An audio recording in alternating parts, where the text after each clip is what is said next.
Infliction Extended Cut is a first-person horror game set in 1999 in a seemingly normal family home.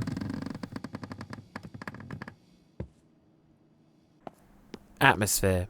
Before anything really happens, there's an ominous feel to the house, like you're being watched. The eerie silence that hangs over the place gave me the impression I was trespassing despite apparently living there. In true Shenmue style, you can interact with every single object, open cupboards, and explore nearly every set of drawers in the house, turning on TVs and reading excerpts from various horror books and examining the selection of slasher flicks in the VHS shelf, and it goes a long way in making the house seem lived in and adds to the immersion.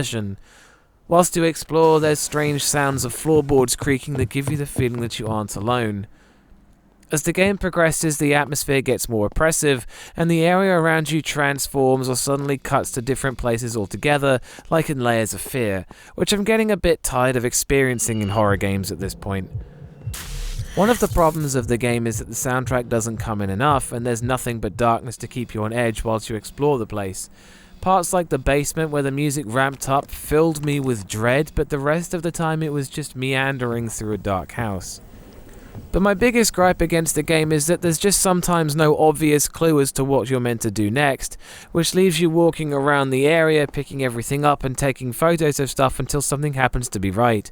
The atmosphere doesn't sustain itself for very long, and the longer you take to figure out what you're meant to do, the more it'll wear thin. The eerie silence is only eerie for so long.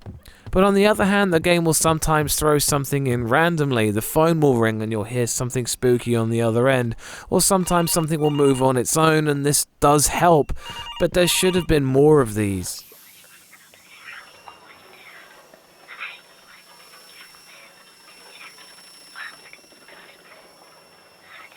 Overall, Infliction does very well at the start, but despite the gameplay becoming more intense as it progresses, the rest of the game is hit or miss, and the longer you spend trying to find what you're looking for, the less impactful it'll be. No Harry Masons. Scares. One of the coolest features of the game is the inclusion of a Polaroid camera that lets you take pictures to see if something appears that you can't otherwise see. This was used to reveal lots of creepy things that I found unsettling. Whilst it mostly showed blood trails and things written on the walls, it also revealed one of the doors in the asylum was being held shut by the ghost and not just jammed. There are a lot of creepy moments like this that the game did excellently, using the ghost in inventive ways to creep out the player. One of my favourite moments was seeing the words "closer" written on a wall at the end of the corridor, and knowing immediately that I did not want to get any closer to that wall. There's some interesting scripted parts where you'll get locked in a room, but sadly these don't come up much. There's a few jump scare moments, and some of them are more effective than others, with things like the elevator turning up to be filled with blood and a screaming baby that vanishes before your eyes, and things flashing in and out of existence to briefly startle you. However, where the game shoots itself in the foot for me was when it started using scripted death sequences. The game's antagonist takes the form of a ghost, and she comes and kills you many times throughout the game in both gameplay and parts where you're just meant to die to move on to the next part of the game. She wasn't easy to avoid in gameplay. With no run button you couldn't outrun her, and she seems to sense you even if she isn't facing you. But scripted deaths, especially this many, just leave me feeling indifferent to dying. It forces you to stand still and wait for her to come over and finish you off, and whilst the first time it was frightening, after that it just became meaningless, and even made me think that the ghost killing me might be a way to progress the story. Whilst the deaths were gory and some were kinda shocking, some of them were also kinda silly, with her ripping out your heart in a Mortal Kombat style finisher. In short, it removed the fear of dying, making the main antagonist just an annoyance. That's still no Harry Masons.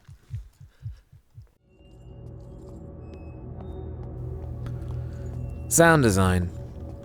As mentioned earlier, the soundtrack is kinda sparse and doesn't play unless something is happening, which is a bit of a disappointment. There is some good stuff in there with some effective ghostly drones. The sound effects are pretty good, with there being lots of ambient sounds of various household items to fill in the gaps for the soundtrack, but some of the more interesting ones, like the creaking floorboards, are played at random, and once you figure that out, it stops feeling like you're being followed. There's babies crying and the sound of swinging lantern like in PT, with a radio announcer bringing things up related to your character as well. And in Silent Hill style, the game plays radio static to signal when the ghost is near. It's a bit disappointing when it comes to the sound space, with no reverb to emphasize the size of the rooms you're in and what flooring you're walking on, but it's hardly a deal breaker. It's also a bit weird to not hear squelching when you're walking on entrails. The voice acting for Sarah is okay, and whilst the dialogue isn't perfect, it's good. The radio announcer, however, sounds great. Whilst there were some weird decisions here and a lot of ideas taken from PT, it's mostly executed well. That's one Harry Mason. Gore.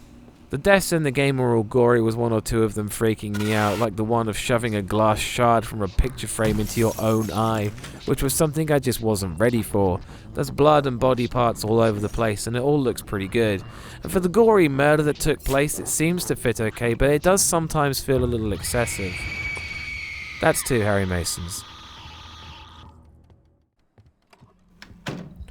Story.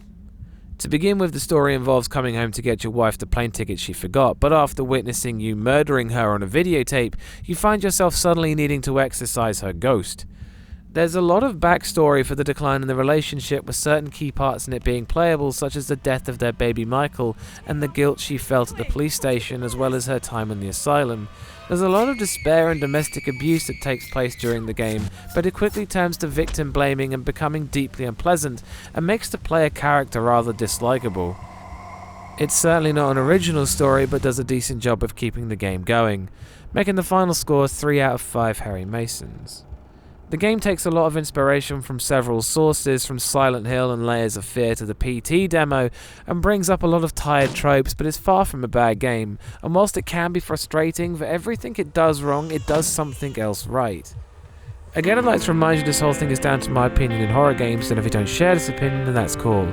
I get it. I'd like to point out that whilst I was enamored with the camera, I did not scream like a banshee or run away from the computer, and I advise you don't either. There will be more horror reviews in the pipeline, and thanks for watching. And always go check out Bumps in the middle of the night. Peace.